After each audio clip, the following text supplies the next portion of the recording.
Sahara refund পোর্টালের টাকা অমিত শাহ এবং তার দপ্তর সেবি টাকাটা খেয়ে নিল নাকি অমিত শাহর টাকাটা খেয়ে নিলেন, এই প্রশ্ন কিন্তু আমরা করছি।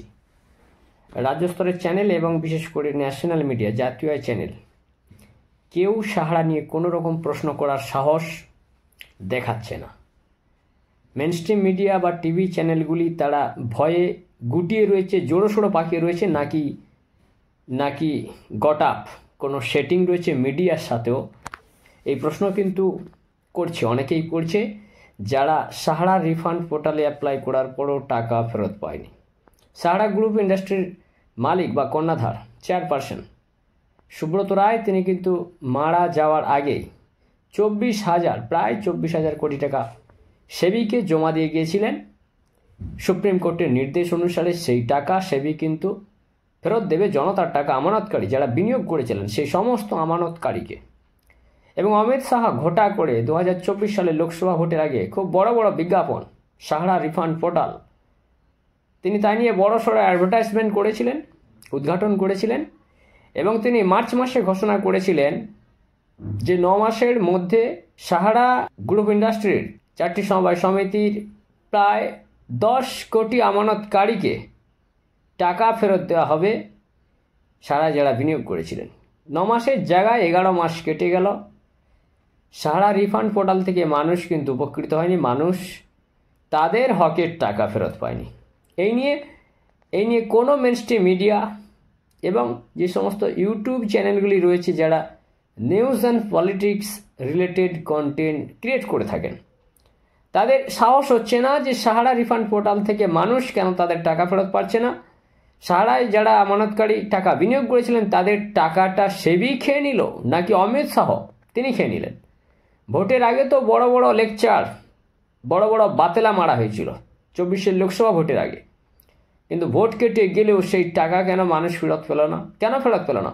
সাহারা রিফান্ড পোর্টাল থেকে কত টাকা মানুষকে ফেরত দেওয়া হয়েছে, এই নিয়ে কোনো শ্বেতপত্র কি প্রকাশ করা হয়েছে? আপনি গুগল সার্চ করবেন, সার্চ ইঞ্জিন এই নিয়ে কোনো আপনাকে রিপ্লাই দিতে পারবে না, কারণ কোনো শ্বেতপত্র কিন্তু প্রকাশ করা হয় না সাহারা রিফান্ড পোর্টালের তরফ থেকে, অমিত শাহের তরফ থেকে, সেবির তরফ থেকে। রাজ্যে একাধিক দুর্নীতি হয়েছে, চিট ফান্ড ঘোটালা হয়েছে, বিভিন্ন কোম্পানি এখানে তারা মানুষের কাছ থেকে টাকা তুলেছেন, গরিব মানুষ, সাধারণ মানুষ তাদের ভবিষ্যতের জন্য সঞ্চয় করেছিলেন, অল্প অল্প করে টাকা জমা দিয়েছিলেন, সেই টাকা ফেরত পায় না। এবং সেই সমস্ত চিট ফান্ড ঘোটালায় রাজ্য সরকারও জড়িয়ে গিয়েছিল, রাজ্য সরকারেরও নাম রয়েছে। শোনা গিয়েছিল একসময় যে চিট ফান্ড ঘোটালার টাকায় মমতা বন্দ্যোপাধ্যায় ভোট প্রচার ছেড়ে নিয়েছিলেন যখন ক্ষমতায় আসেন বা প্রথমবার জিতেছিলেন, সেই সময়কার ইস্যুগুলো। রাজ্যে নারদা রোজ বলে বিভিন্ন ঘটনা ঘটেছে, রাজ্যের একাধিক পলিটিশিয়ানও জড়িত রয়েছেন সেক্ষেত্রে। কিন্তু সাহারা রিফান্ড পোর্টাল যেক্ষেত্রে এই রাজ্যেরও কোটি কোটি টাকা জমা দিয়েছিলেন, এবং সেটা 1000, 2000 নয়, লাখ লাখ কোটি কোটি মানুষ যে টাকাটা জমা দিয়েছিলেন, সেই সাহারা রিফান্ড পোর্টালের টাকা প্রায় 25,000 কোটি টাকা, সেই টাকাটা খেয়ে নিল কে? সেবি, অমিত শাহের দপ্তর। সেবি খেলো নাকি স্বয়ং অমিত শাহ খেয়ে বসলেন? সেই টাকায় কি 2024 লোকসভা ভোটের প্রচারও সেরে নেওয়া হয়েছিল?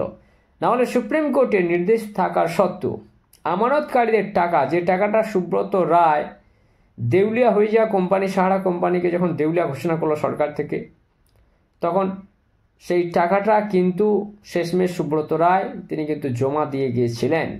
সেই 24,000 কোটির টাকাটা এখন কিন্তু বেড়ে বেড়ে অনেক হয়েছে, 25,000 কোটির থেকেও অনেক হয়েছে, কিন্তু সেই টাকাটা মানুষ ফেরত পেল না। 183 বা 187 কোটি টাকা ফেরত দেওয়া হয়েছে মানুষকে, এমনটা শোনা যাচ্ছিল।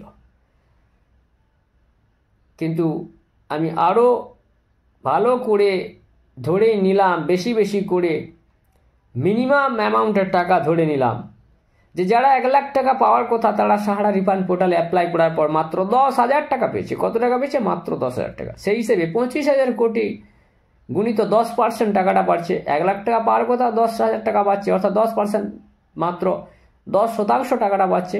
তাহলে 25,000 কোটির টাকা যদি 10% করে পাওয়া যায়, তাও 10 কোটি আমানতকারী পয়সা ফেরত পাওয়ার কথা, কিন্তু 10 কোটি আমানতকারী সবাই কিন্তু রিফান্ড পোর্টালে তারা কিন্তু লগ্নি করেন না, তারা রিফান্ড পোর্টালে নিজেদের টাকা ফেরতের আবেদনই করেন না। 17 লাখ, 20 লাখ, 25 লাখ বড়জোর হবে মানুষ আবেদন করেছিলেন। সেই হিসেবে আমি ধরে নিলাম তর্কের খাতিরে 10 কোটি মানুষকে টাকা ফেরত দেওয়ার কথা ছিল, যেটা ঘোষণা করেছিল মার্চ মাসে, আজ থেকে 11 মাস আগে অমিত শাহ। তো 25,000 কোটি গুণিত 10% করে টাকা পেল, 2,500 কোটি টাকা বড়জোর ফেরত দেওয়া হয়েছে। বাকি টাকাটা গেল কোথায়, সেই টাকার হিসাব কে দেবে? সুপ্রিম কোর্ট নির্দেশ দেওয়া সত্ত্বেও সাধারণ গরিব মানুষের টাকা একটা কোম্পানি দেউলিয়া হয়ে গেছে, সেটা সরকার ঘোষণা করেছে, এবং সেই কোম্পানির কর্ণধার যখন টাকাটা জমা দিয়েছেন সেবির কাছে, সেই টাকাটা জমা দিয়েছিলেন 24,000 কোটি টাকা। সেই 25,000 কোটি টাকাটা গেল কোথায়, এর শ্বেতপত্র কেন পেশ করবে না? এবং রাজ্য থেকে কেন্দ্রের যে সমস্ত মেনস্ট্রিম মিডিয়া রয়েছে এবং যে সমস্ত বড় বড় ইউটিউবাররা রয়েছেন, তারা কেন সৎসাহস দেখাবেন না? তারা কেন সৎসাহস দেখাবেন না যে এই টাকাটা সাধারণ মানুষের টাকা, এবং সাধারণ মানুষের সাপোর্ট সিস্টেম হিসেবে সংবাদ মাধ্যম সংবিধানের 4th পিলার, তারা কি রাজনৈতিক নেতাদের ছত্রছায়ায়, তারাও কি রাজনৈতিক নেতাদের ছত্রছায়ায় কেউ না কেউ কারো বা কারো পক্ষ অবলম্বন করছে? এই প্রশ্ন কিন্তু আমরা ছুঁড়ে দিলাম সংবাদ মাধ্যমকে এবং অমিত শাহের দপ্তর সেবিকে এবং সরাসরি অমিত শাহকে। এই টাকাটা কিন্তু মানুষের হকের টাকা, এই মানুষের হকের টাকা এভাবে মেরে দেওয়া ঠিক হচ্ছে না। এই টাকা কিন্তু অবিলম্বে ফেরত দেওয়া দরকার, এবং অমিত শাহকে আবার ঘটা করে সাহারা রিফান্ড পোর্টাল থেকে একটা শ্বেতপত্র অবিলম্বে পেশ করা দরকার, যে কত টাকা, 25,000 কোটি টাকার মধ্যে কত টাকা মানুষকে ফেরত দেওয়া হয়েছে আর কত টাকা এখনও পকেটের মধ্যে পুড়ে রাখা হয়েছে। আপাতত বিদায় নিলাম, প্রত্যেকেই ভালো থাকবেন, সুস্থ থাকবেন, এবং অবশ্যই যারা সাহারা রিফান্ড পোর্টালে টাকা লগ্নি করেছিলেন, বিনিয়োগ করেছিলেন, অবশ্যই সাহারা রিফান্ড পোর্টালে আবেদন করার পর আপনি কি আপনার পুরো টাকা ফেরত পেয়েছেন? অবশ্যই কমেন্ট বক্সে কমেন্ট করে জানাবেন। পেয়ে থাকলে অবশ্যই তার স্ক্রিনশটও দিতে পারেন কমেন্ট বক্সে, আর না পেয়ে থাকলে, না ফেরত পেলে, তাহলে সেটাও জানাবেন। নজর রাখবেন ওয়েস্ট বেঙ্গল TV 15-এ।